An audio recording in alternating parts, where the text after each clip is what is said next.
Welcome back to Philosophy of the Barber. Today's guest is Brady Adam. He currently cuts hair at the shop at Blank Canvas Salon in Londonderry, New Hampshire. He's director of Chaos Education. He is currently a Wall Pro team member. He was named part of top 10 of the 2019 Sharp Fade freshman class. And former national educator for Hanzo. Welcome, Brady. Thank you for having me. I'm excited to be here. Appreciate you making the trek up. Yeah, not a problem. So, first things first, how on earth did you get into this profession? So I've been cutting hair now I've been licensed since December of 2016. So like not that long, but I played college baseball. And I thought that like playing sports was like gonna be my life. I thought that was cool, and I wanted to be a teacher. I went to school for education, and I moved home after my freshman year of college, and I was just like, wow, this sucks. Like I hate school. I was failing out of college. I'm just like not book smart. It's just like not my thing. So I was actually working at a gym in Concord, and going to take classes at the NHTI, and one day during like a class, I just like looked at my friend and was like, hey, I hate this. Like, I don't want to be here. And I like stood up and walked out and immediately just was like, yeah, barber school sounds cool. Like I get my hair cut every week. Like cutting hair would be cool. And I went and called my mom and told her I dropped out of school. She told me not to come home that night. She was like, you can't come back to my house if you're not in school. And I was like, well, I'm going to enroll in barber school. And yeah, later that day I was enrolled, and 9 months later, I was done. So here we are now. So did like barbering just pop into your head, or did you have a relationship with barbers previously where it kind of was in the back? Well, so I had always kind of bounced around barbershop to barbershop wherever I could just get a haircut. But I was getting my haircut every week, and I was just like seeing all like the barbers wearing like the Jordans and like the cool shoes and clothes, and I was very much so into that. And I was like, wow, I can't dress like that if I'm going to be a teacher. But like I want to dress like that when I go to work. So I just always was kind of drawn to it because of that. And then originally I didn't know if it was for me or not. I finished school. I went to Empire and Hooksett. And I wouldn't say I regret going to that school, but I definitely think that I could have made a better choice where I went to school and got prepared to be in a barbershop. But I just didn't know if it was going to be something I still continued after school. But then once I got in the barbershop, I realized that it's just like a totally different world, and now I can't picture myself doing anything else. So describe your experience at Empire, just because we've covered people from New England School of Barbering, and we've covered an apprentice. Yeah. I like to kind of get everybody's perspective as to where they came from and how they felt about it. So I think it's pretty fair to say, and everybody I've met will say this, that New England School of Barbering is like the barber school in New Hampshire. It's like the best one to go to. I've known Dave and his family actually since I was a little kid. I grew up in Bosquen in Webster, New Hampshire, which is like 10 minutes away from New England School of Barbering. And I just couldn't afford it when I was looking for school, so I went where I could get financial aid.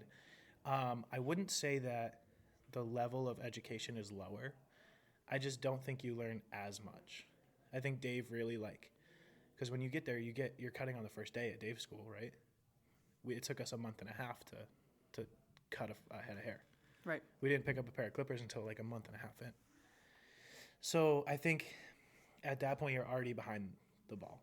You're like a little bit behind everybody else. And I think that it's not as busy as Dave's school is. You're not getting as much hands-on. So when I took the test, I was like, wow, this is like a complete like difference of educations. Right. I think definitely with the state board, it's clear where people were educated based on how they're prepared for that exam. Yeah. Like I know the pass rate from Dave's school is incredibly high, and the test scores that come out of school are incredibly high, and I barely passed mine. Sure. I didn't feel like I was prepared for it. And that could be my fault. It could be the education's fault. It could be a mixture of both. But I felt like had I gone to New England School of Barbering, I would have been a little bit more prepared. Well, and I would think that part of the perk of, being so haircut forward at New England School of Barbering compared to Empire, it might be a little bit easier to spark that passion sooner. Like if you're waiting 6 weeks before you're actually doing anything close to what you want to do as a profession, it's probably 6 weeks of like, when are we gonna do what we're here to do? Yeah, I hated it. I was like, it was not fun. Like it was cool because I knew like, you know, at the end of this I'm gonna have my barber license. But like that 6 weeks dragged. Right. And we were doing like, we were doing mannequin work, but it was like, okay, here's how you do a 0 elevation haircut for 2 weeks straight. And I'm just like, okay, well, I learned how to do a scalp massage. I learned how to do a shampoo. I know how to do a 0 elevation. Like, can I actually do some haircuts? And it was just it was a little tough. But regardless, like that's now in the past. And right. You got your license. You're doing phenomenal. You're going in a direction that's insane for your average barber. So speaking of, how did you end up at Blank Canvas? Was it right out of barber school? Nope. So I bounced around a lot. I started my career working at Buzz Inc., which is a phenomenal barbershop with phenomenal barbers. And I just happened to start there after they had left. They had lost a couple people to opening their own shop. And when those people left, they took the clienteles with them. So it was a little slow.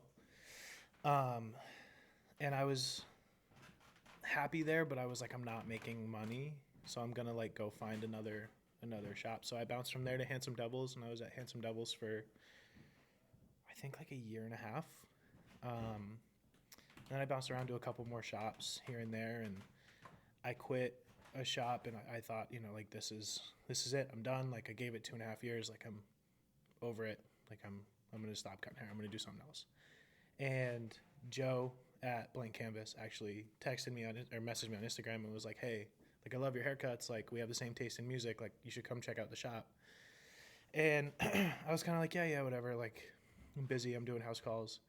And I actually blew off our first meeting. I feel terrible for it still to this day because, like, I feel guilty. But I went to a barber event that was actually the launch of the Maverick line that was at Patriots Stadium.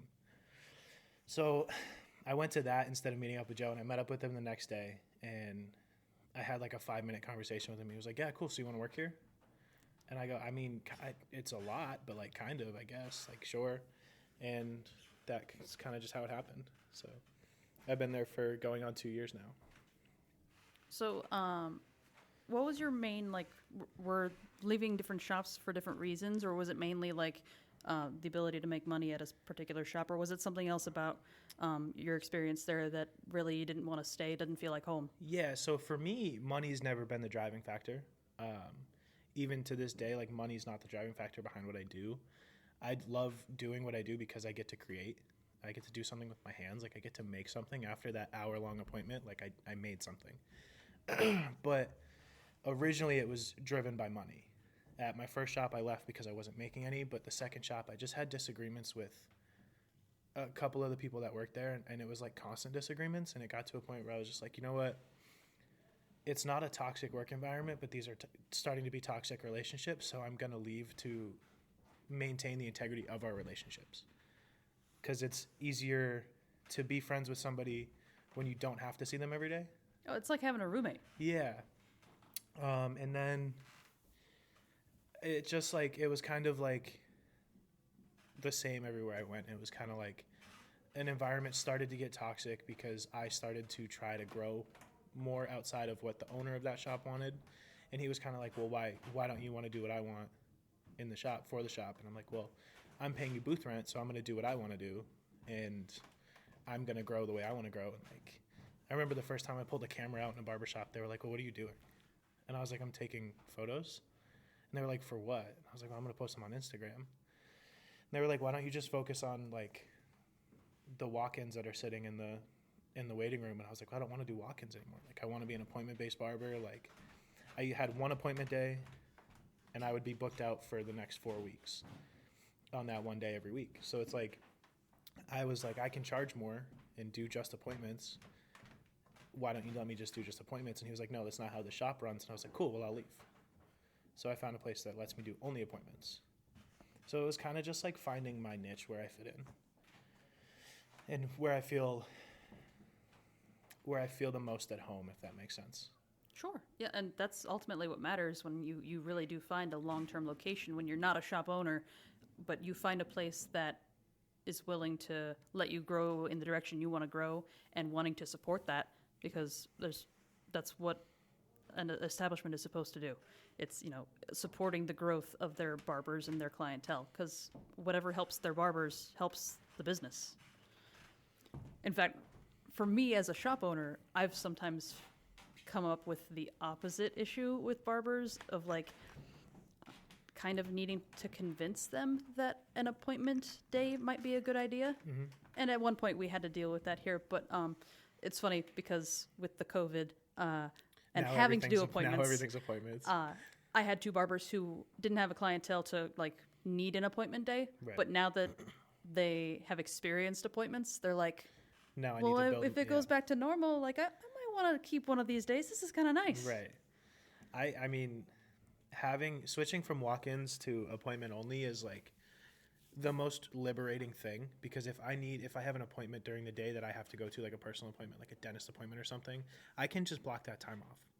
And I'm not having those people that are like, yo, I came to the shop to try and get a haircut, but you weren't here. Where it's like, I can text them and be like, hey, I won't be there for these 3 hours. And yeah, like you said, finding a place that like lets you as an individual grow as you see fit is like the most important. Like, we have 30 plus people at Blank Canvas, and every single person is different, and every single person is given the reins to grow as they see fit, it's been a blessing. And I feel like that's a responsibility of any business owner, whether you're in a shop being a barber or just owning the business, is help your people grow, support them in whatever way possible. It's unrealistic to expect your people, your staff, to stay with you forever. And I think it's important, good communication, to ask somebody and know what their long-term goals are. That way, whatever they are, you can help them achieve them with, whatever resources you have. Yeah. And I think that offers a really great long-term networking ability, because Yeah. I'm sure with all the barbers you've worked with and been able to preserve those relationships, that's helped you immensely. Yep. And I've seen business owners that are like, as soon as you bring up to them like, hey, like I eventually want to open my own shop, they're like, nah, I'm good. Like get out. But with the owners that we have at Blank Canvas, it's like, okay, cool. How can we help you? What can I help you, with opening the shop? What can I teach you? Like, what can I do for you? And I think that's like a blessing. Like a lot of people don't see it that way. A lot of people are like, well, if you're going to leave, you're going to take my clientele. And it's like, well, if I'm a booth renter and I'm leaving, I'm taking my clientele that I've brought to the place. So they've always said like they'll never hold anybody back from doing anything that they want to do, whether it's opening a shop, whether it's growing, whether it's like a move like across the country, or like we had a girl move from Londonderry to Salt Lake City, Utah, and they were like, what can we do to help you get your license transferred? Like, what can we do to help you? So I think especially I don't want to say especially in New Hampshire, but from what I've seen in New Hampshire, that's very rare. It's a lot of like, if you're not with us, you're against us. And I think that's a lot of the things that I've ran into where I was like, I don't want to be around that. I can definitely see where there's the perception that might be the majority, especially given the shops that you've worked at in the past. But I mean, I feel like it's going to be such a unique experience no matter what shop you work in. Like, yeah. I worked in 2 shops before I opened my shop, and just those 2 were vastly different with the way that they decided to run things. Yep. And I was thankful to have those experiences because it helped me build the shop that I wanted. Yep. And realize what you want and don't want in your shop. Correct. Yeah. But I definitely think that it's far better, from my experience, to be aware of what your staff wants so that it's not a blindsiding situation when they finally want to make that leap and open their own shop, or be an educator for a company or something where that's going to take them out of your shop. You go, that way there's open communication, number one. They don't feel as though they need to hide anything from you, and then you don't get blindsided, and then suddenly you have half your clientele gone. Yeah, I mean, I ran into that originally on the last Warped Tour, the last cross country Warped Tour.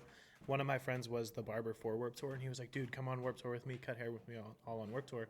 And the shop I was at the time was like, "Yeah, that's a cool opportunity, but like, find another shop for when you get back. Like, your chair won't still be here." And I was like, "What do you mean?" And they were like, "Well, we can't have you out of the shop for 3 months." And I was like, "Well, I'm put between a rock and a hard place now." So it's like kind of refreshing to be like, as long as my booth rent's paid, I can do whatever I want. Like if I go to my owners and I say, "Hey guys, like I need to leave for 2 weeks. Here's 2 weeks booth rent, but I have to go teach these classes or go do this event." They're like, "Okay, cool. Like, is there anything we can, anything else we can do for you to help make it easier?" Which I think there needs to just be more of. Well, I think that's the point of booth rent. Yep. It's as the shop owner, if you decide that you're going to booth rent legitimately and have that flat rate, you're basically a landlord. Right. As long as you get paid your rent, you should be happy. Yep. And if they're not there to cut clientele, then that means that your other people also have the opportunity to cut that clientele if they choose not to wait for that particular barber. Right. And that's not a bad thing either. Yeah, and I worked at a shop that was like, "Hey, cool, your booth rent's X amount a week. Here's your schedule. Here's what you charge." And I was like, "That's not booth renting. Nope. That's illegal."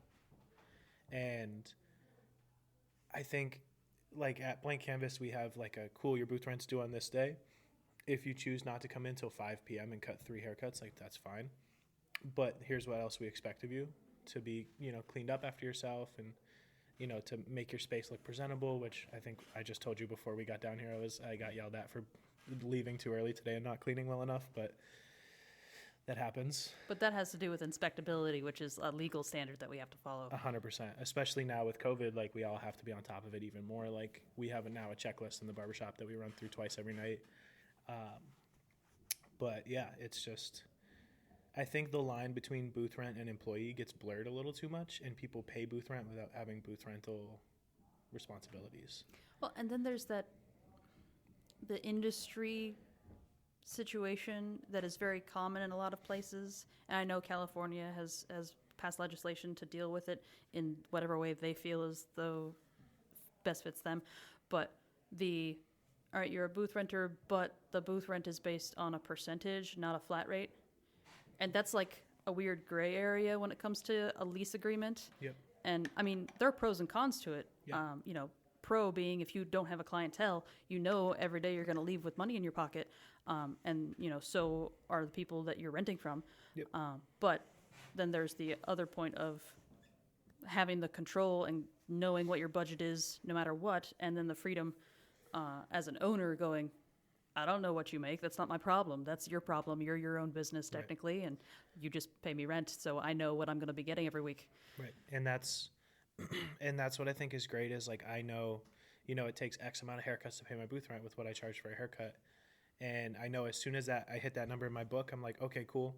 I've got, 9 appointments on one day. 6 of those pays my booth rent for the week. The rest is what I make. It makes it so much easier. But I do think that like that commission way is like super beneficial for both sides. Definitely. I think it's like a weird gray area with what you should do when you open a place. Yep. A lot of people have that like struggle, I feel. Well, and personally, from a shop owner perspective, when bringing somebody new on, I will give them a choice. Yeah. And go, you can either do it this way or you can do it this way. I can understand both sides, and if you want to change that at a certain point, we can do that too. Yep. It's always an open conversation. It's never just like, all right, one and done, you agreed to it, you signed the paper, that's it. Well, I know and there's like a lot of salons, which being in the salon environment is so much different than a barbershop environment. And it's honestly, I feel like it's a lot more healthier, because a lot of barbershops I've been in, it's too much too macho. It's too much testosterone. It's too much testosterone, and it's too much ego in one room. If you have 10 barbers that are like, "Yo, I do the sickest fades," like very competitive. Very competitive. Where in the salon, it's like, okay, I can't do this, but this person can. I can send you to that person. Like I went in today to do one haircut because a girl was like, "I don't really cut short hair. Can you do this haircut for me?" And I was like, "Yeah, of course." And is way less competitive. But I know a lot of salons that start their employees hourly, then they transition to commission, then they transition to booth rent, and it's like a healthy growth. Right. Of as you build your clientele. Whereas in the barbershop, you're kind of just like thrown to the wolves, and they're like, cool, one or the other. Well, and I feel it vastly depends on where you're working. Like, 100%. obviously, not all salons are the same. Not all barbershops are the same. Right. There's a million ways to run both. But I, personally, as a female barber, there's a reason I decided to choose barbering and not be a cosmetologist. Right. Mostly for me, it's the straight razor. But there's also, I don't do well with other women. Yeah. I have one other female barber in my shop, Yeah. and I am blessed by her daily. I'm so grateful that she's here because it did get to a point where there were all guys, and then because we were around for 4 or 5 years, apparently I no longer counted as a female. You just become one of the guys.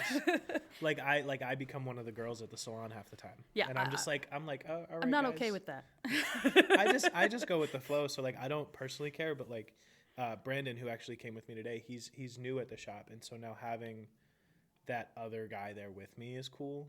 And then we have a new apprentice who's another one of my clients. Actually, he's a guy who just started apprenticing to be a cosmetologist, and I've been cutting his hair for 2 years now, and one of the girls at the salon was doing his hair for like 15 years before that. So it's like refreshing to now have a little bit of that testosterone in there.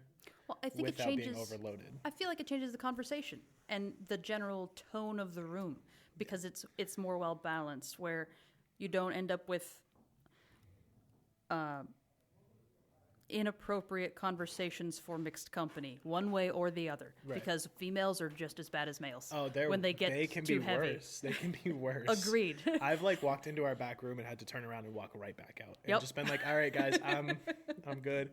But it's also the same way. Like we have two totally different environments. The salon is like, how do I put it? You can walk into my barbershop, my salon, my suite that I work in, basically, and it's either going to be like super hardcore, like heavy metal, or like super like aggressive hip hop.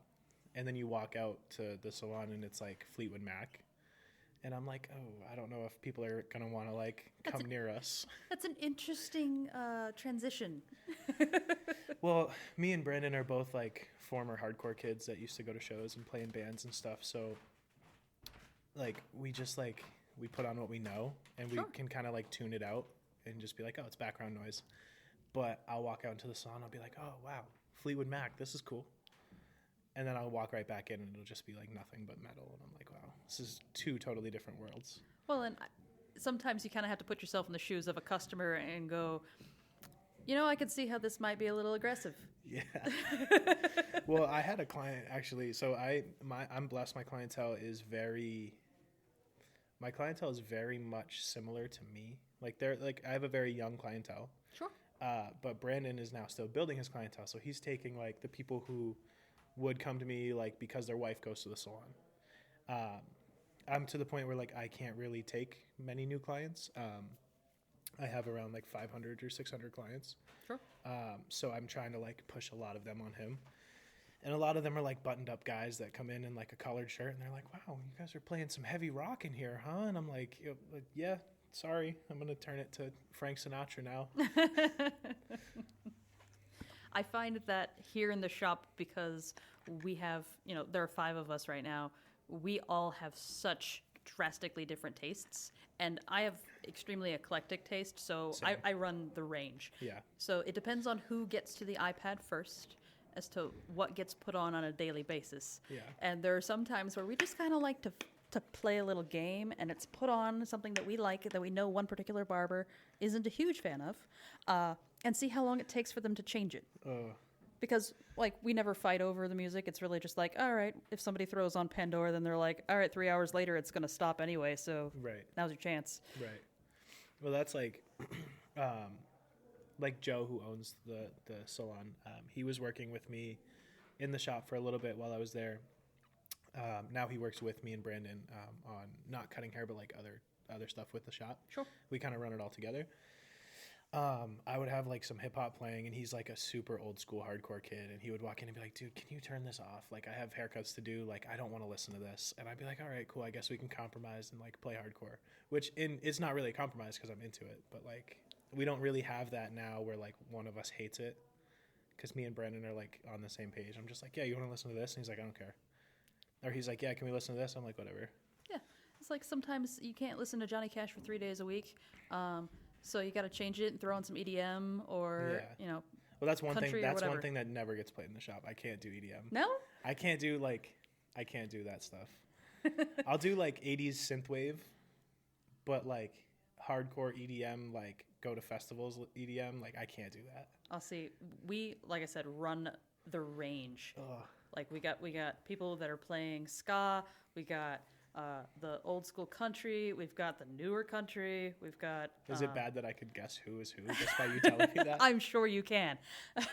Or like I'll throw on Disney. Yeah, I love like if I could listen to just the Moana soundtrack while I cut hair, like all day. See, and they complain.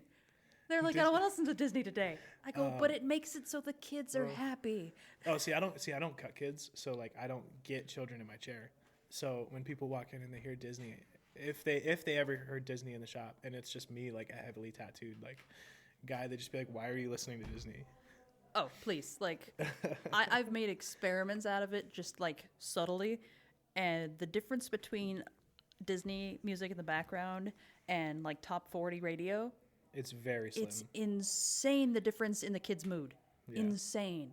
Like the difference between stupid temper tantrums for no reason versus like really wide-eyed and curious. You just put Let It Go on and they're like, okay, I'm cool to get my hair cut now. Yeah, the only thing I can't stand is the song Shiny from Moana. I can't do it. Oof. I can't. Yeah. Moana's the best Disney movie ever, though. I'm far too obsessed with Disney to narrow it down to one. So Fair. I also know that, yeah.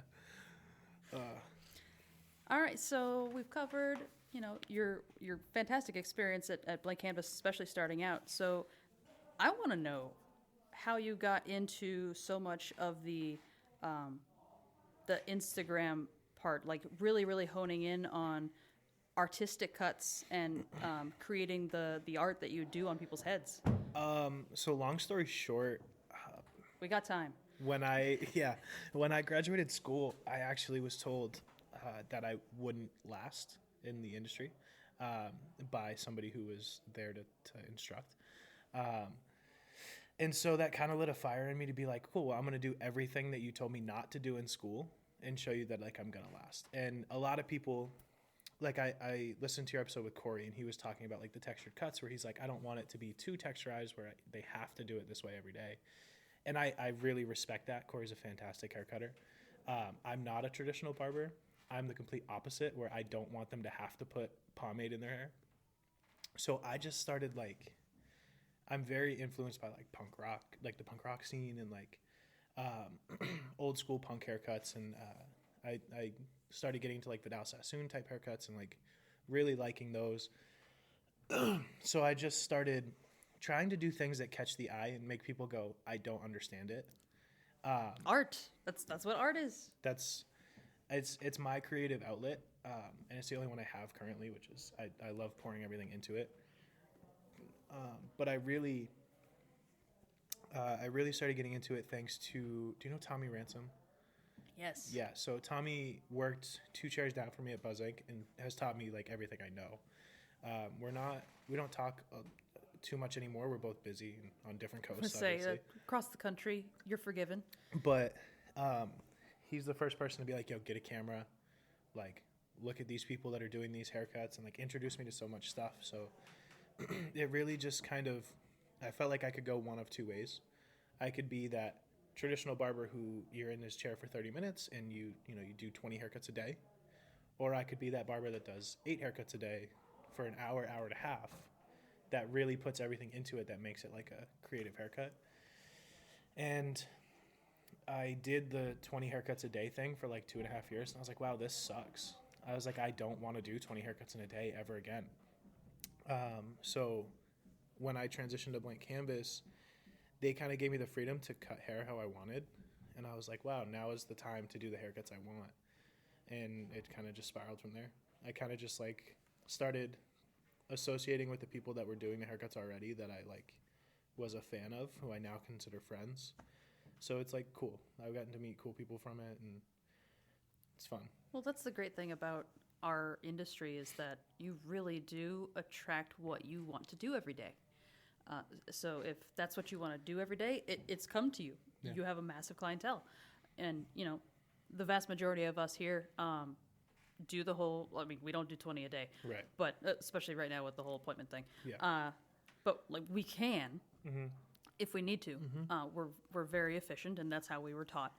So we definitely have that foundation of being a run-of-the-mill, like what a barbershop, the average person has an expectation of. Yeah. But I've always wanted to have the freedom to do what I want to do, Yep. which is one of the reasons that I own a shop, and now I have my own room where I offer services that the rest of the shop doesn't. Yep. So it's all really about what your passion is, and if you have that passion, people can tell, they notice, they see the dedication, and that attracts those people that want that. Yeah. Which is great. Like for me in shaves, on my website, I've always told everybody for the last 8 years is that I would give up cutting hair if I could shave faces all day. And see, I'm the opposite. I don't offer shaves. It's a thing for me that like I shake a little bit. Yeah. And even when I have a razor in my hand, Sure. a lot of people are like, "You shake," and I'm like, "Yeah, it's not like I can help it. Like I run on 800 milligrams of caffeine every day." It's kind of hard to not shake. We're barbers. That's what we do. But so for me, it's totally different. Like I'm not a fan of shaving. I'm not a fan of shaves. I don't like doing face shaves. So like I offer 3 services: a haircut, a beard trim, and a haircut and beard trim. And I've found that simplifying it makes it so much easier for me. Sure. Because a shave for me has always taken way longer than a haircut. Mm-hmm. Like, I would rather spend an hour doing a haircut than an hour doing a shave. And I also catch a lot of flack from that from a lot of traditional barbers, but I'm also very particular on what I like to do and what I like in my chair. Right. Like, if somebody sits down and goes, "Give me a flat top," I'm going to say, "Sorry. I'm going to send you to, XYZ down the street. They do a better flat top than me. I don't do those." It's just like, it's not. You're in control of what you want to do every day. Yeah, and that's the beauty. I think that's the beauty of our industry, is like we can specialize in things.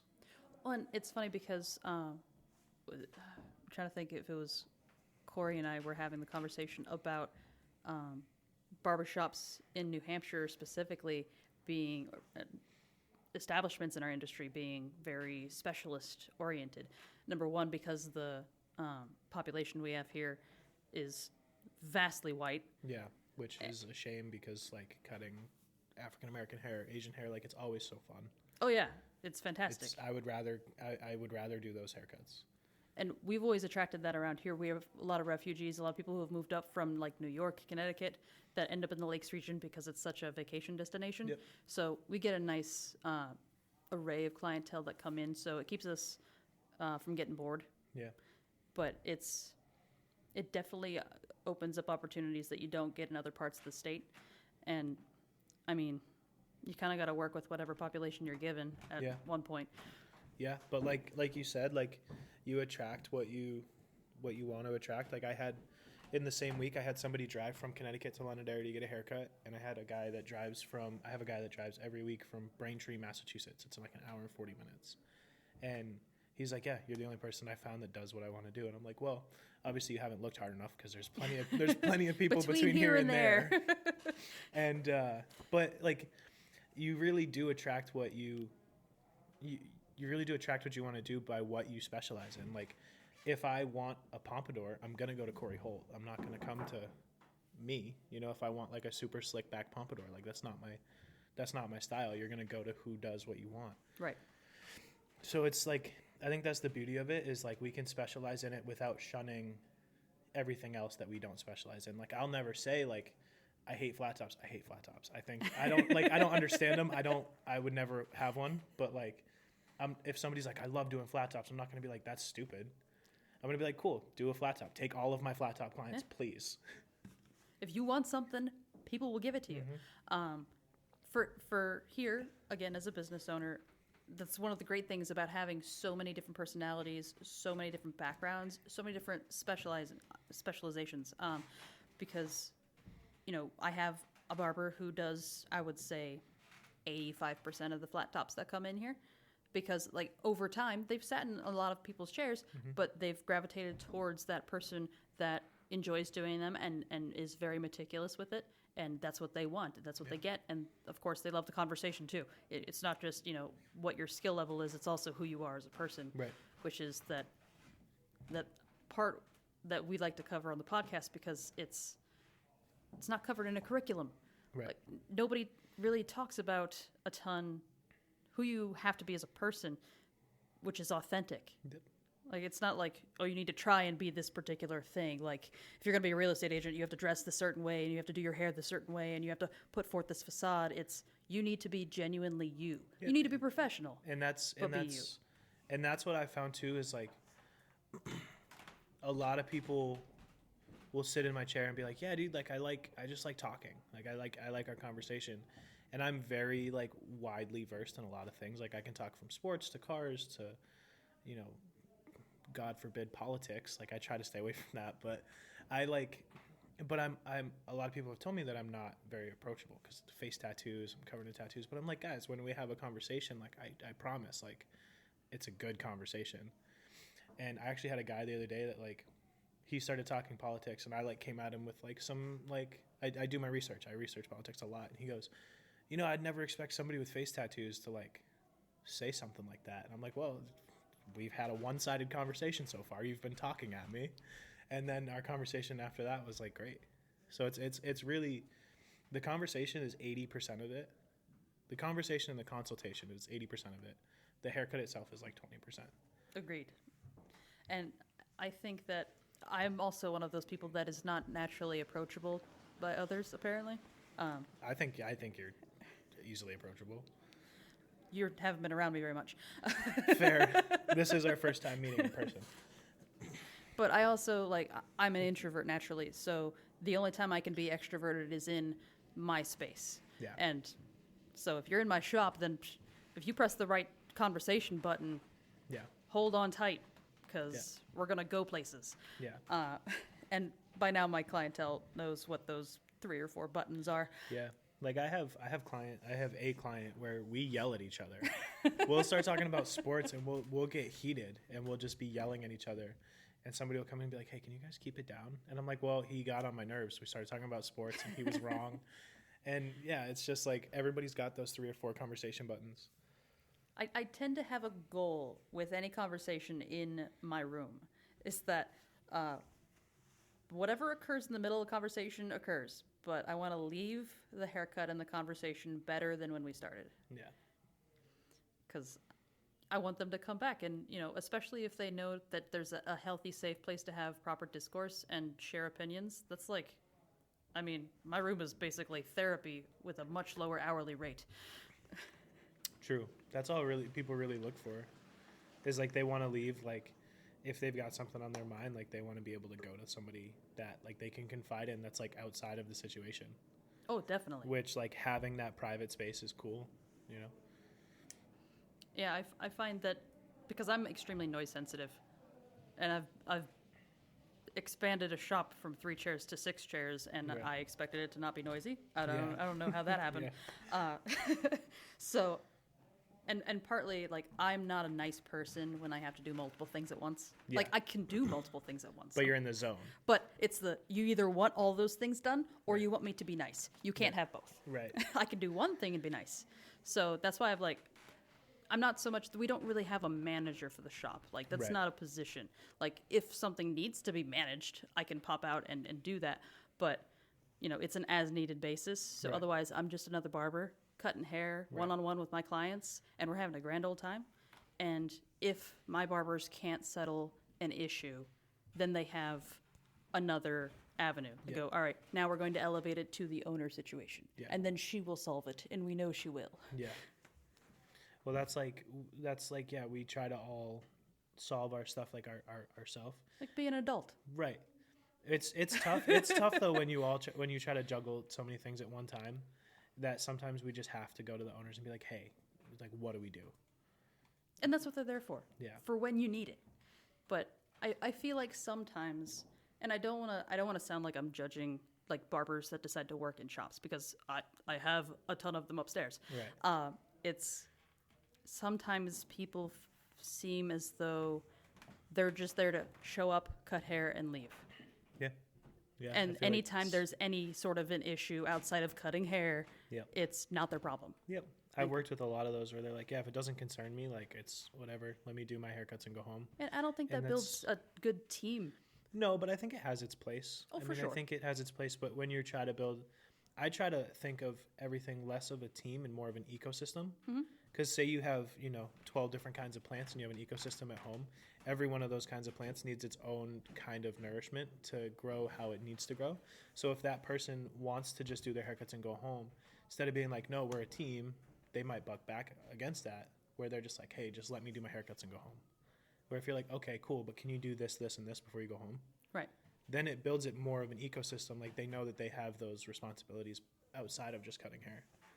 Well, that's why here, and we've been open for 7 years, so things have like grown and been tried and failed and tried and succeeded. And, we've kind of tweaked the way we have things in the back part of the shop versus the front to help everybody's very different life situations. Because, we run the gamut. We got, 21-year-old, fresh, and we've got, parent of multiple kids, and anything in between.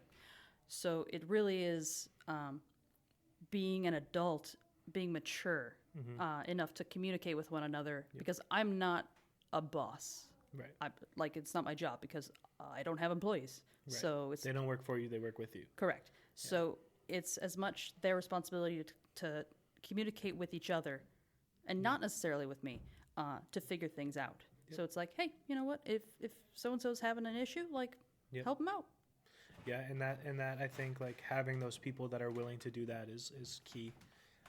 Because I've been in shops where they're just there's people that aren't willing to do that in the slightest, and those are the people that are unapproachable. That you're just all right, dude. I'll talk to you when I need to talk to you. Right. It's the if necessary. Yeah. Yeah. Yeah.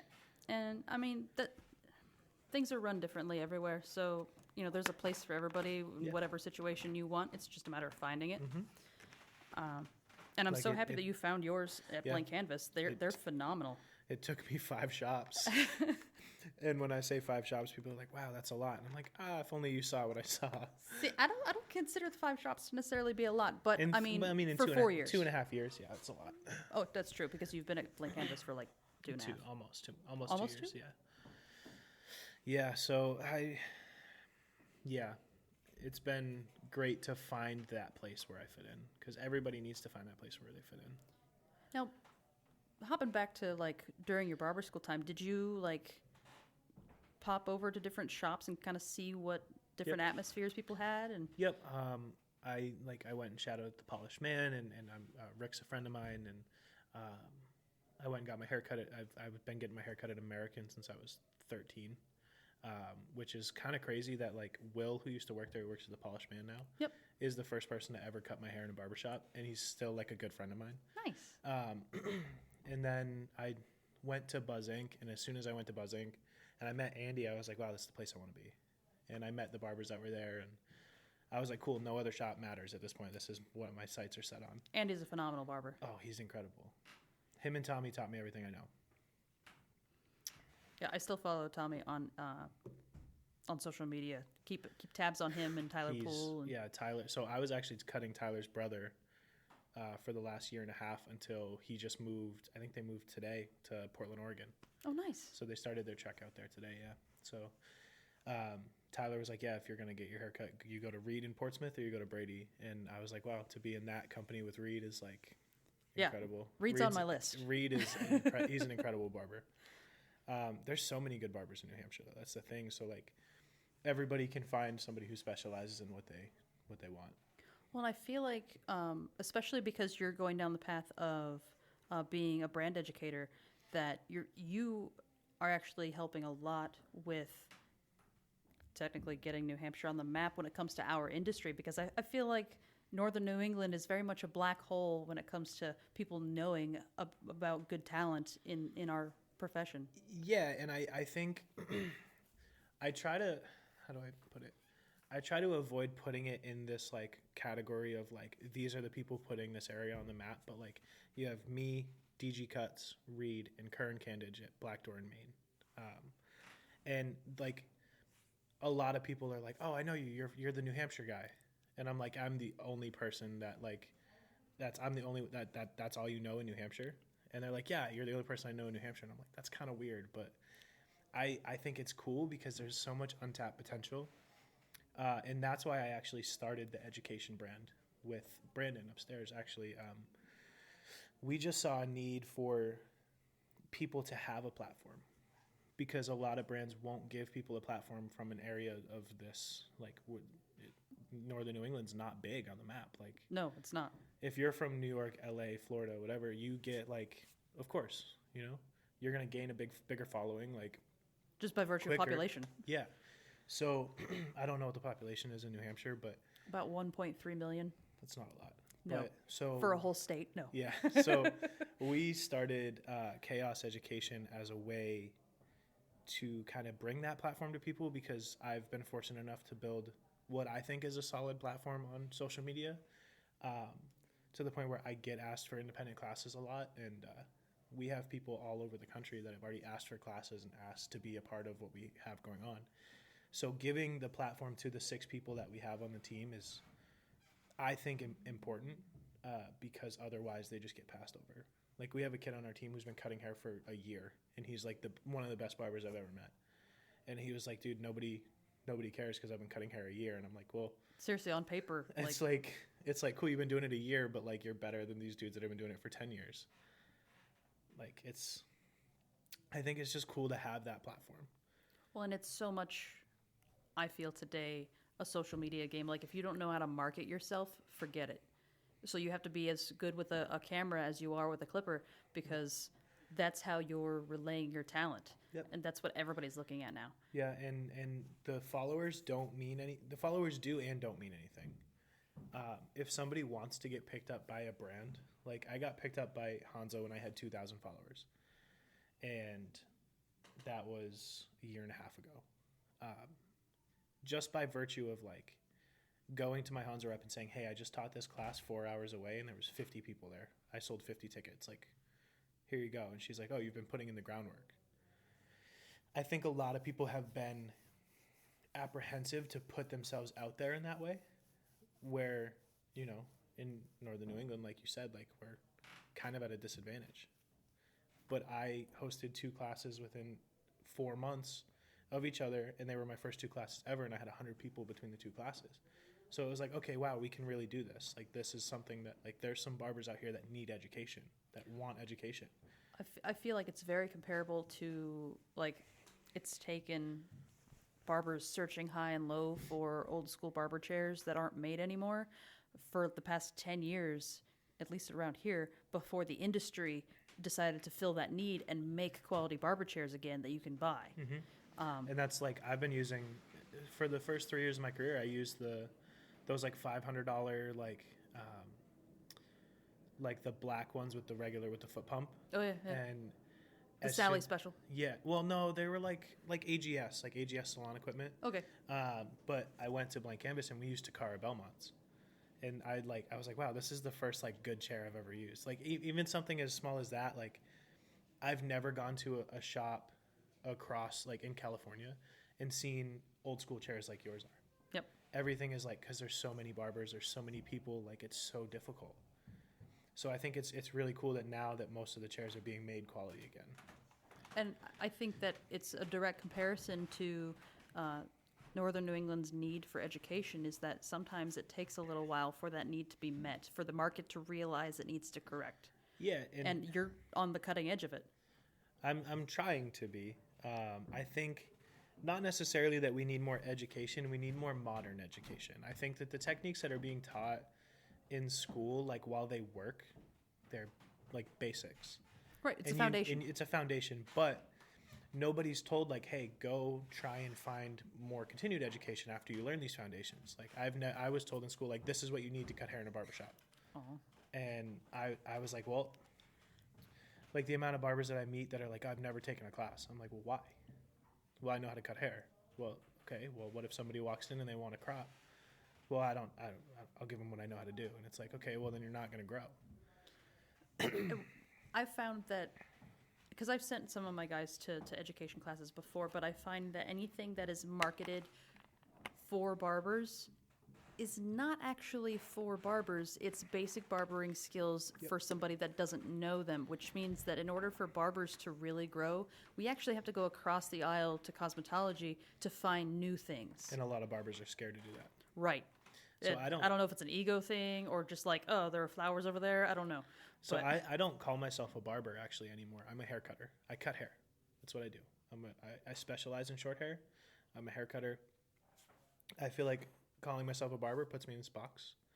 And a lot of people are like, oh, like you do just fades? And I'm like, no, I do like way more than that.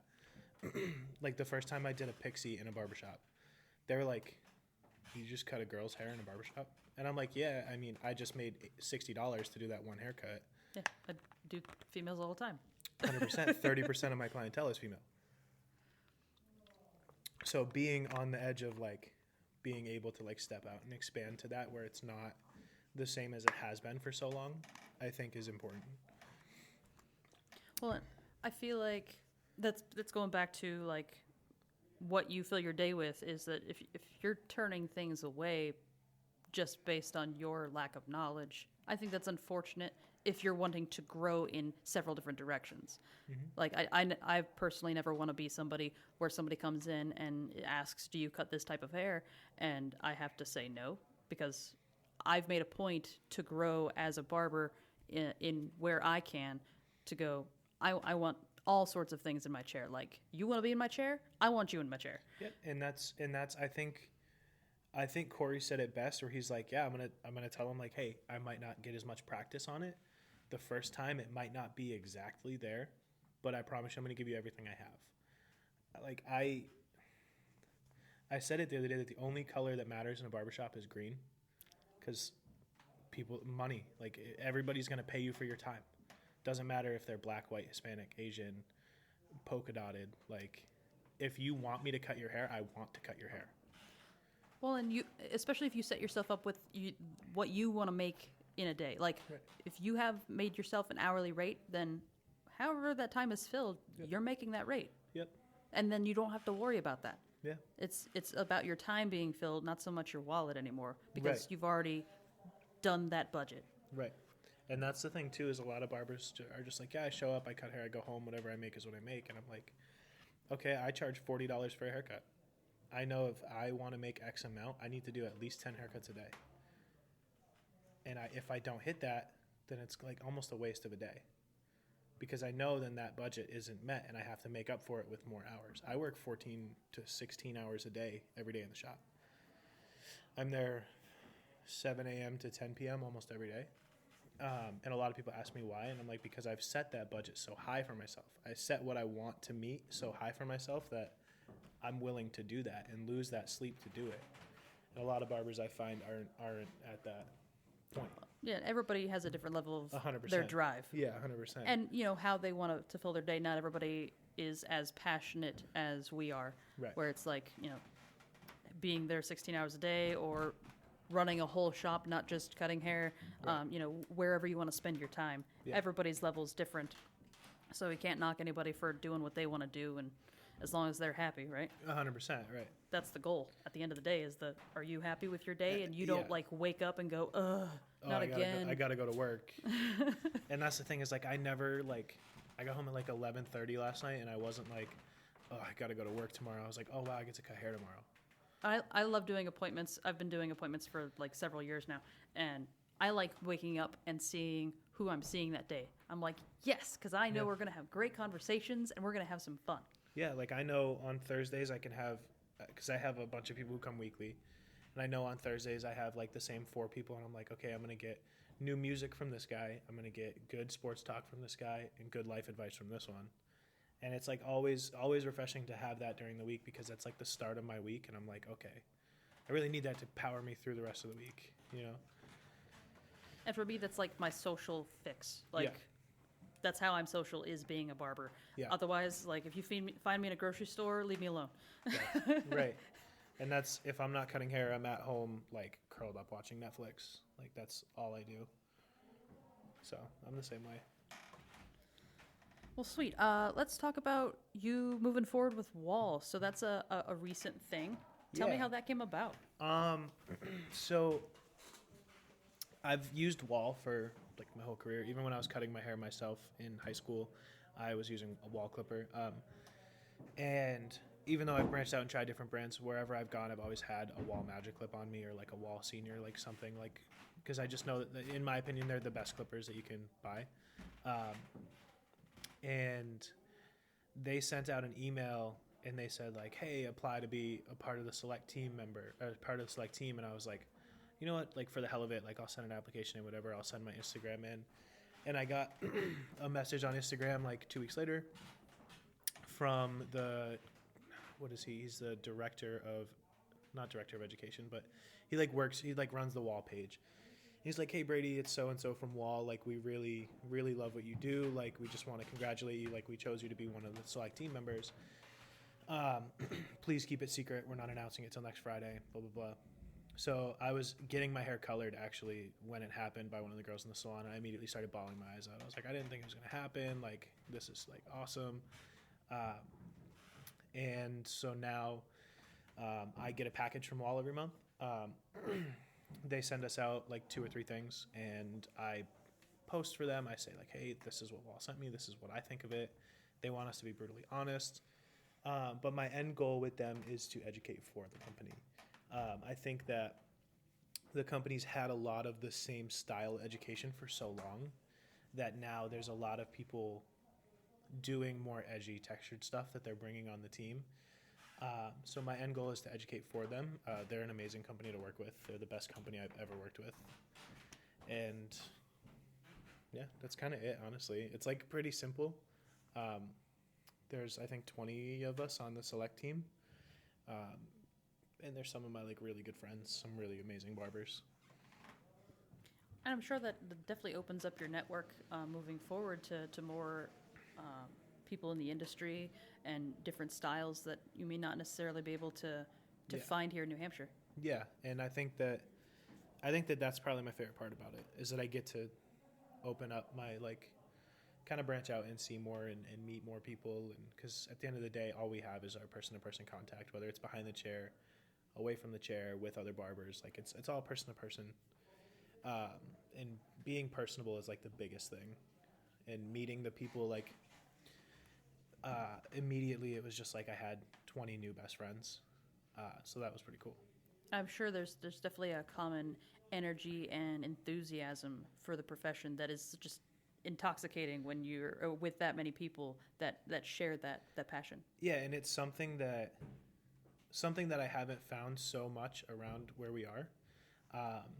Like I went to Los Angeles in November to showcase at this anniversary event that this barber that I followed for a long time was throwing, and he's got like 150,000 followers. He's like one of my favorite barbers, and there was 32 of us showcasing at a night. It was at a nightclub, and we were all doing collab haircuts, and it was all barbers and hairstylists, and there was like 500 people packed into like a 300 cap space. And I just looked at it. I was on stage looking at it, and I was like, wow, like this is like the coolest thing. Like this is what we need in New Hampshire. And we don't have that, so like comparing New Hampshire to Los Angeles, it's way different. But like those kinds of events, like we had that with the Barber Social or whatever it was, and I just think that we need more things like that. So hopefully, if everything goes right with Chaos, we're trying to do something like that. Well, and I think those events are definitely essential for our profession, especially growing in this area. I personally, I have a problem physically attending those events. Mm-hmm. It's number one, the whole nightclub style status situation. It's not a comfortable location for me. Yep. I get social anxiety in those types of situations. I do too a lot of the time, but sometimes I have to just be like, it doesn't matter at this point. Like I have to. It's like weird. I feel weird when I'm there, and I just kind of stand in the corner sometimes. Yes. But then one of my friends will be like, "Hey, get out of the corner. Like, let's go have a drink." And I'm like, "I don't drink. Like, what do you want me to do?" But yeah, I feel that. And it's funny because I've been to the Connecticut Barber Expo a few times, and I even did a couple of their competitions one year. And it was definitely a very different experience. It's great experience. That way I know what it feels like to be on stage cutting with a bunch of other people. And it's hilarious when their breaker pops because everyone is using a hairdryer at the same time except for you. And then they make you pause so that everybody can get their power back. And I'm like, but I wasn't doing that. see, that's why I don't think I would ever compete. It's just not my thing. And I discovered after that experience that any contest while performing a skill based on judges that is so subjective, I personally can't get behind because it's so subjective based on that particular judge's experience and how they choose to cut hair or what they personally want to see. So anybody who's competing doesn't know what ruler they're being measured by. Right. And that's kind of like, I think that is what we're trying to avoid with the whole chaos education thing. We're really trying to set up classes where it's not just like an hour. You know, like you don't go and see one person do a haircut. Like we want to have 4 people doing 4 different haircuts with like a packed place. You know, like we want to have a 4-hour class where we're diagramming and showing why we're doing something and not just doing it. Because I've gone to a lot of classes and they're just like, yeah, so I do this, and you're like, why? And they're like, I don't know, I do it. That's what I do. If they can answer why, I'm out. Yeah, like my thing, like always when I was educating for Hanzo was they were like, cool, we have 2 hours to do this class. And I'm like, I have to talk through a whole haircut and why I'm doing everything in 2 hours. Like for me, or in an hour actually, for me, that's incredibly difficult. So like we wanted to really bring a different form of education to the Northeast and the East Coast in general. So like hopefully we can avoid some of that, like, well, I don't know why I do it. I just do it. It just looks cool. Oh, I can't with that. Some of my best haircuts have been, people are like, how'd you do that? And I'm like, I don't know. I just cut until it looked good. But like, if I'm not approaching a haircut with a plan, I can't do it. Well, and especially with your education background, short it may have been, it still really does help when it comes to breaking things down for people trying to learn it, where it's like, all right, step by step, this is what I'm seeing. This is why I've decided to go it this way instead of that way. Right. So for me as a barber instructor, like I've taught at the barber school for New England School of Barbering in the past, but I've also done like an education class at a salon in Wolfboro, and it's really just like breaking down the basics and coming at it from an angle of somebody who is unfamiliar with whatever your past education is, whatever you're drawing from it. It's really like break it down to a way that they can actually execute it. Yeah. That's not necessarily whatever philosophy that you built your foundation on.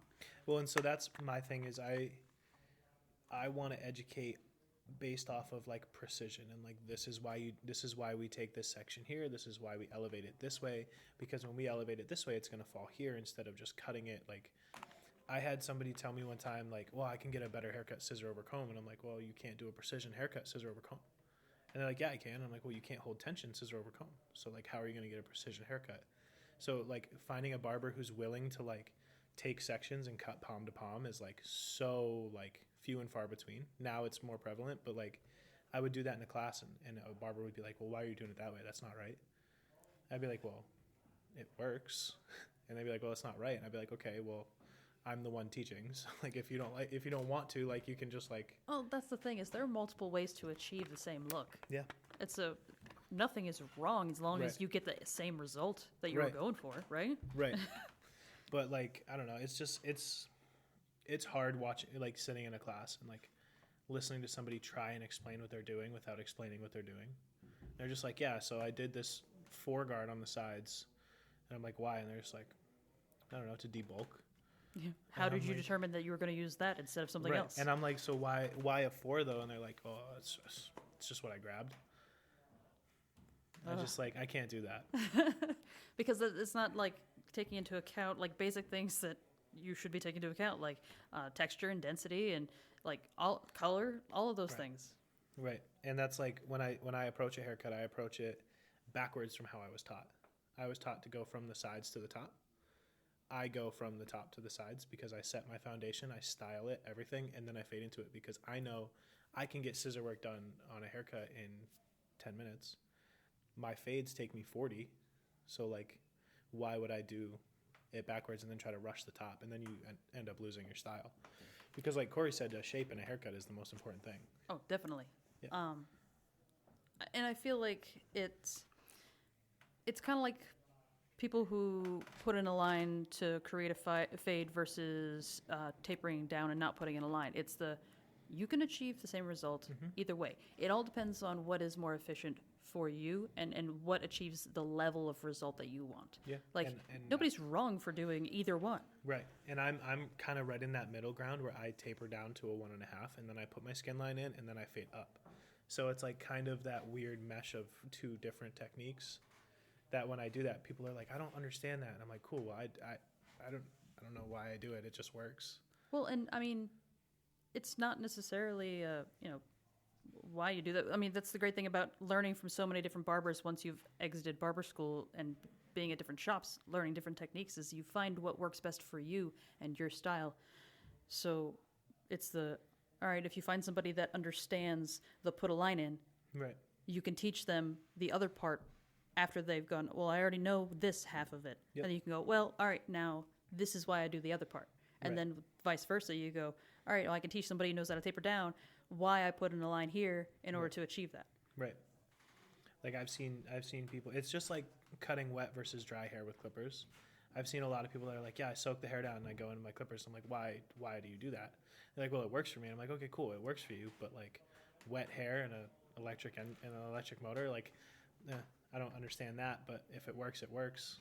You know, like everybody's got their own thing. And I think that's kind of cool. I mean, it's just like I can learn from that, but I don't do it myself. Right. Like I watch Brandon cut hair next to me sometimes, and he'll like spray the hair down and like use his clippers on wet hair. And I'm like, dude, I don't understand it. He's like, I just have more control. And I'm like, if that works for you, that works for you. But like, I don't understand. Yeah, and I mean, it's kind of like that whole like don't put somebody down just because you don't get it. Yeah. I feel like that's a lot of where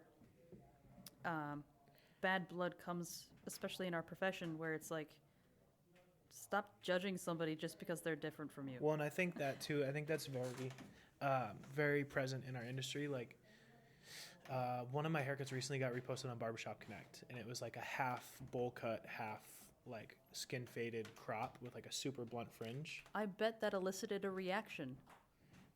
Yeah. So one guy was like, "What the hell is this haircut?" And I commented on him, and I was like super calm. I was like, yo, dude, like there's 4 different angles of it on my page if you want to like take a look at it.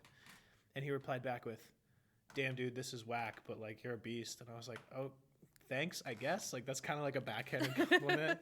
And then it got reposted on another site, and someone literally just goes, I can see the sadness in his eyes. And I was like, yeah, he definitely cried after this haircut.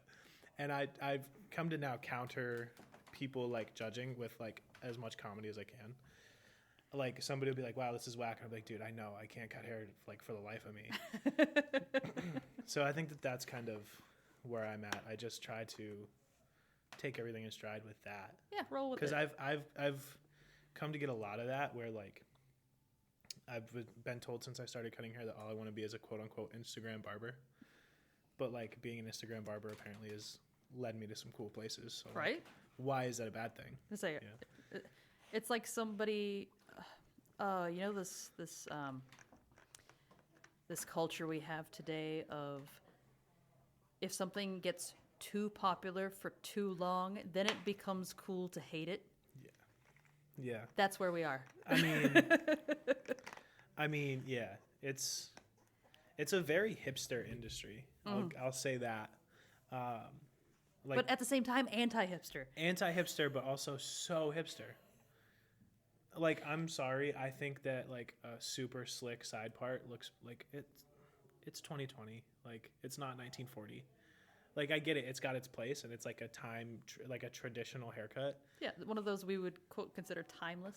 Timeless, but it also got so popular in like 2010 that I was like, this is whack. Like I hate this. Welcome to the beginning of my barber career. Same thing with like the man buns or like the top knots. I had somebody ask me for a top knot the other day, and I said nope. They were like, you're not going to give me a top knot, but I want a top knot. And I was like, that sucks. I'm not going to give it to you. They were like, why? And I was like, because it doesn't look good. Like, it's like the crops now. Like the crops are getting really popular, and people are starting to hate them so much because they're getting popular. I feel like they hated them when they first started, because when something new and originals comes out, everybody hates it at first because it elicits a reaction because it's art. And that's the thing is like a cropped haircut is not a new hairstyle. No. Like it's a classic Vidal Sassoon shape, classic Vidal Sassoon cut fringe. We've just never faded it the way we are now. Mm-hmm. Like if you look at the band Oasis or like all the bands from the UK, like the mods, a mod is my favorite haircut where it's long and shaggy towards the bottom with a super short fringe. That's a crop without a fade. Like people just don't understand. I think a lot of people judge what they don't understand instead of like taking it and being like, well, how did they do that technicality wise?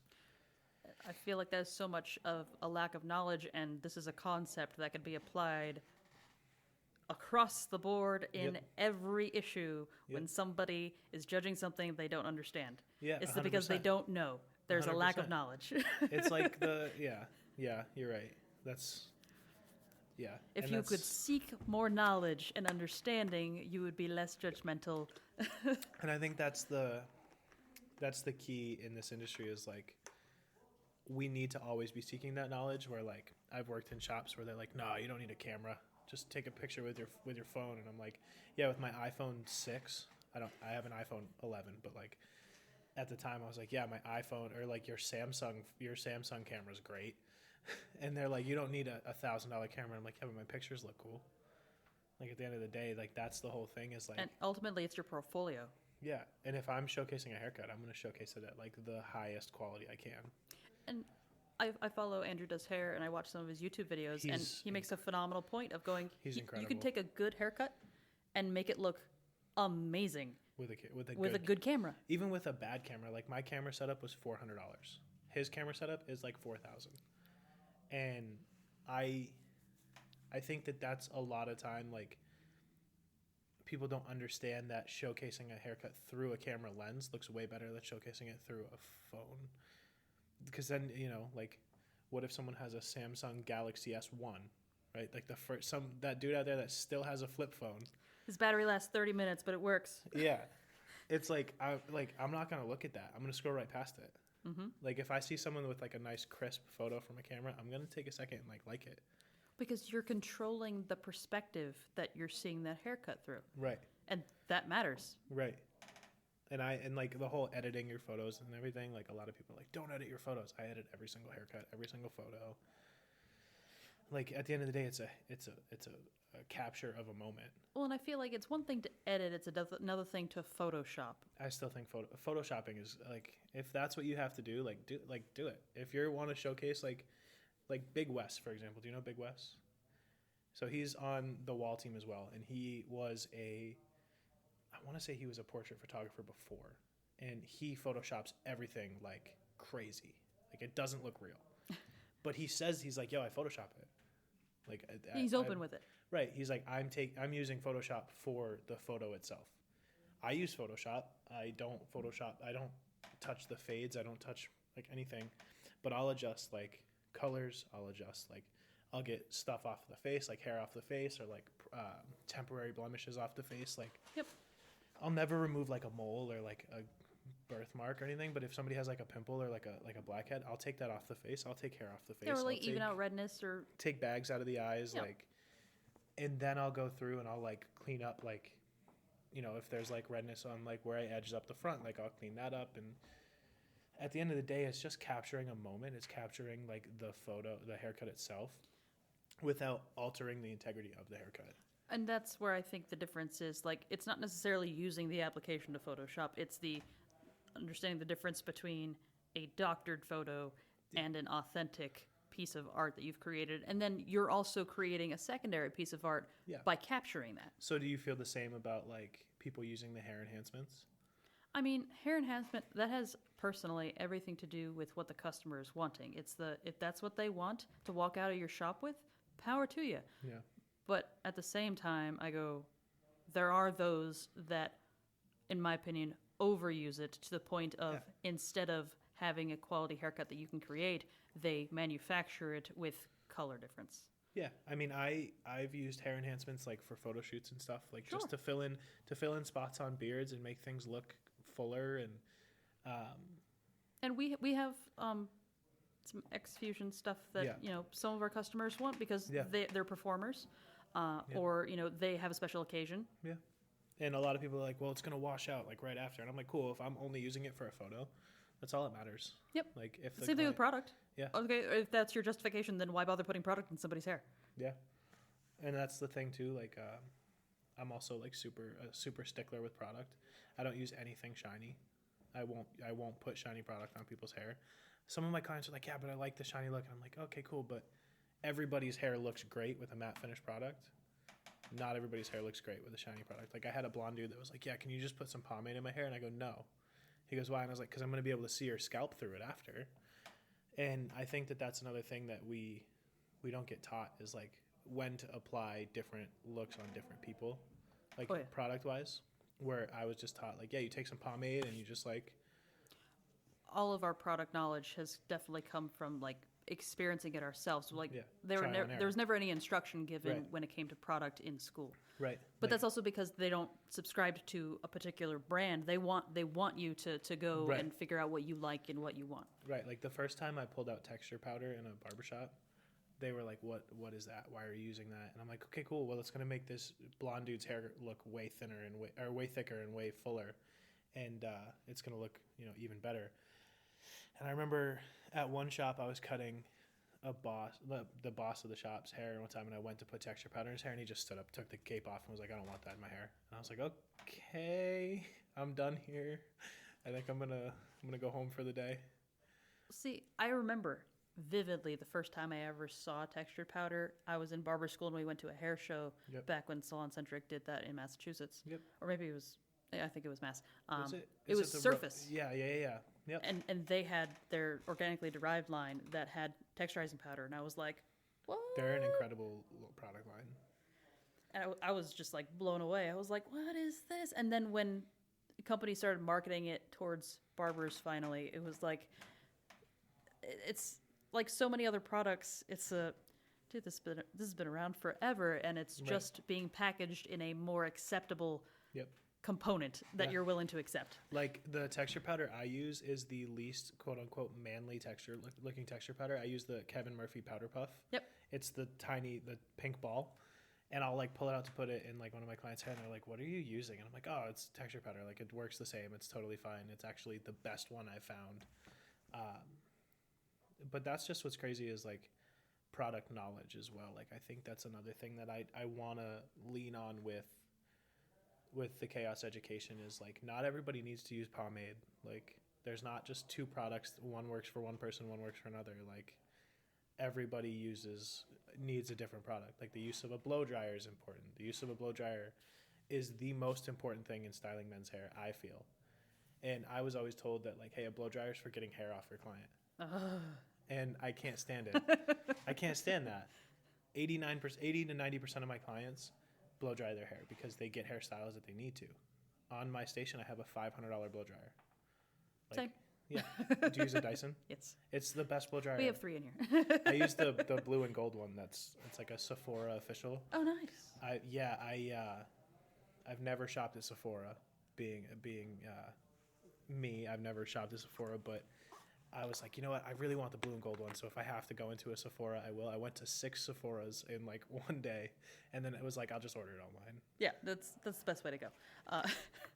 I'm a Sephora addict personally, though I don't wear makeup like on the regular. Yeah. I do it like on Sundays. Yeah. That's my like makeup day, and I have like a side passion for it. That's cool. I had never been into a makeup store before that. It's intimidating. It's weird. But then I realized that they have men's fragrances, and I'm a big fragrance person. Yeah, that whole wall. Yeah, and I spent like an hour in one of them just like smelling everything, and I was like, maybe I'll shop at Sephora more often. And then it just feels weird going into Sephora. I don't know. Oh, see, it's become something that I have to like rein myself in on. Yeah, yeah. But at the same time, that's also something I want to eventually offer because now I can actually, in July, I will be able to do a crossover without further education for my cosmetology. Do the test? Yep. Yeah. So I can just ask the board for an exemption to just take it because I do want to be licensed to do makeup for people. And it's that's one of those That's things that cool. like moving forward, I'm like, yes, that's another license that I can get and that I have a lot of training for. Yeah. And I've been thinking about wanting to expand to the cosmetology side. Just being able to like cut and color on somebody would be like, yes, like instead of me being like, okay, cool, book an appointment with, you know, so and so in the salon, and then I'll cut you after or before or whatever. Being able to just do it myself would be like awesome. and it's funny you should mention that because it's Blank Canvas that inspired me to try Pulp Riot as a product line. That's And awesome. I tried it for the first time this week on my barber Gina. That's awesome. And the results, that's actually what's in my hair right now too. And my hair is not healthy. Yeah. It's been colored like 5 times That's in cool. 4 months. Yeah, well, Pulp Riot is great because they're made with quinoa protein. They're cruelty free, and I'm pretty sure they're vegan, which is cool. For me, that's not like a selling point on a product. I feel bad saying that, but like it's like It's the reality of the industry and what Yeah. we can actually do. it's like a plus when they are, but I'm not using nothing that's not vegan. But Pulp Riot's great. I've been fortunate enough to meet like everybody from the company, from like the owners who are the most intimidating people I've ever met to like the educators, and they're fantastic from the bottom to the top. The companies, their values are great. They're an amazing company, and they have amazing products. Like even their sea salt spray is my favorite sea salt spray. Well, I'm such a detail oriented person. Being a barber is kind of helpful for that. But even down to the details of the packaging Yeah, is like it makes it so much less messy, and the formulas are so like pigmented. It's Yep. crazy, and the fact that it doesn't bleed hardly at all. Yep. For somebody who's been using another color line on myself for the last 7 years, Yep. that there have been pros and cons with it. Yep. This is just like mind blowing to me, My thing with Pulp is it stains, but it doesn't bleed. right? So I'll always get my hair done, and I'll have like the little stains on my forehead, and I'm just like, oh, I wish I could get these off. But like, that's like a good trade off with like without the bleeding. Right. And as somebody like I work out every morning Yeah. and I'm a sweater. Yeah. So that's a lot of heat going on. Yeah. And if it doesn't bleed on my sweat towel, then Yeah. that's a godsend. Like that's Yeah. amazing. Yeah, I love the company. I love the fact that I've been able to get so close with the company, with working where I work and being around it so much. It's fantastic. But yeah, I'm thinking about Pulp Riot has inspired me to get my cosmetology license at some point. I don't know when that'll happen, but eventually I want it to. Nice. Yeah, trying to become as well versed as possible. That's part of being an artist and a master at your craft. It's the name of the game. Well, Brady, thank you so much for coming in and talking with me. Yeah, thank you for having We me. covered so much. Yeah, this was So nice to get to know you. This was a and- good time. All right. So what do we have moving forward? Like what's your next goal? So we just launched Chaos in the beginning of this month. I really am working on getting some stuff booked in for the end of this year, praying that COVID doesn't screw it all up again. Fingers crossed. I've talked to people. I want to do classes where we have like a guest artist, and I've actually been in contact with Caleb at Stay True, who's a really good friend of mine. We were in barber school together, and he was like, dude, I really would love to get into that. And I was like, cool, so let's have one at Stay True. Like, let's do, me and you, like, do a class together and do something, and really trying to just like expand our brand, grow our brand as much as possible. I think every barber eventually would like their own barbershop. So that could be a thing in the future if I feel like I want it, but I'm pretty happy booth renting. It's just so easy. But yeah, that's really it. Hey, really that's honestly it. enough for us to look forward to for you. Like Yeah. we'll keep I've a got- sharp eye on you. We've got some cool stuff coming with Chaos that we are going to be doing in New York. We're going to be doing a couple hair jams, couple like parties and events. But yeah, that's really it. Trying to just build that brand as much as possible. It's a lot going from being a part of a brand to having your own brand. Oh yeah. But I think with the team we have, I think we're incredibly fortunate to have we have 2 people who can do graphic design. We have 2 people who know really good videographers, and then we have 2 or 3 people who have been educating in the industry for a while. So like we we have a strong team that we can really do some fun stuff with. Connecticut Barber Expo, we're planning on doing that as well if it happens. So It's exciting. yeah. Well, we look forward to checking out your growth with your new endeavors. Thank you so much. And we appreciate you coming in. Yeah, thank you for having me.